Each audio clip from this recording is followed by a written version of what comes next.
Hey, can you imagine what it would be like to be trapped in an interrogation room with one or two of these jerks? I'd bet the guy that had to issue them a gun probably ran like hell after he handed it over. Hello, my name is Frank, and this is Really Frank News. Let's get to it. Hey, if you have been laying awake at night, afraid your president is a Russian spy, you should be ecstatic about the fact that he is not a traitor or spy. I know that some of you though, are extremely disappointed over that. You have my sincere sympathy.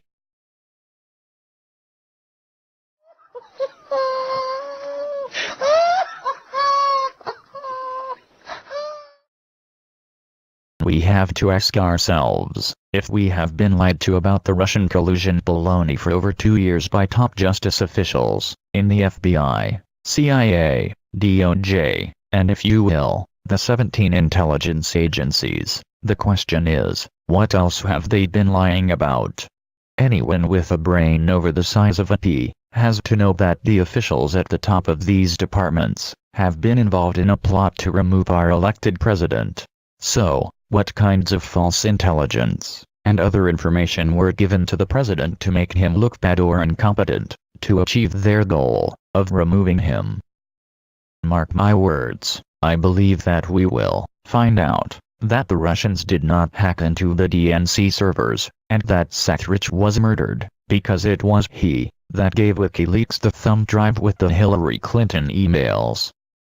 The untold story is why all of this has been happening. What is it that these people were so afraid the new president may uncover? I believe that it all goes clear back to 9/11, and everything after that, to bring in the so-called New World Order, and be ran under the crooked Queen of the West, Hillary Clinton, who would willingly hide all the crimes, and keep all the conspirators living the good life, while depopulating the planet, so they could live unmolested by the small people.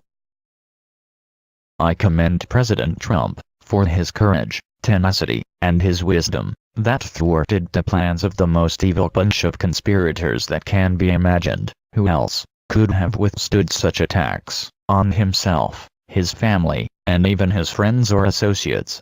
Against all odds, he is winning, and I for one, hopes he stays the course, because it seems to me that he is the only one in Washington, D.C., that gives a damn about America and the people in it. Moving on. Make no mistakes, I will always continue to fight for the justice, equality, and betterment of marginalized people everywhere.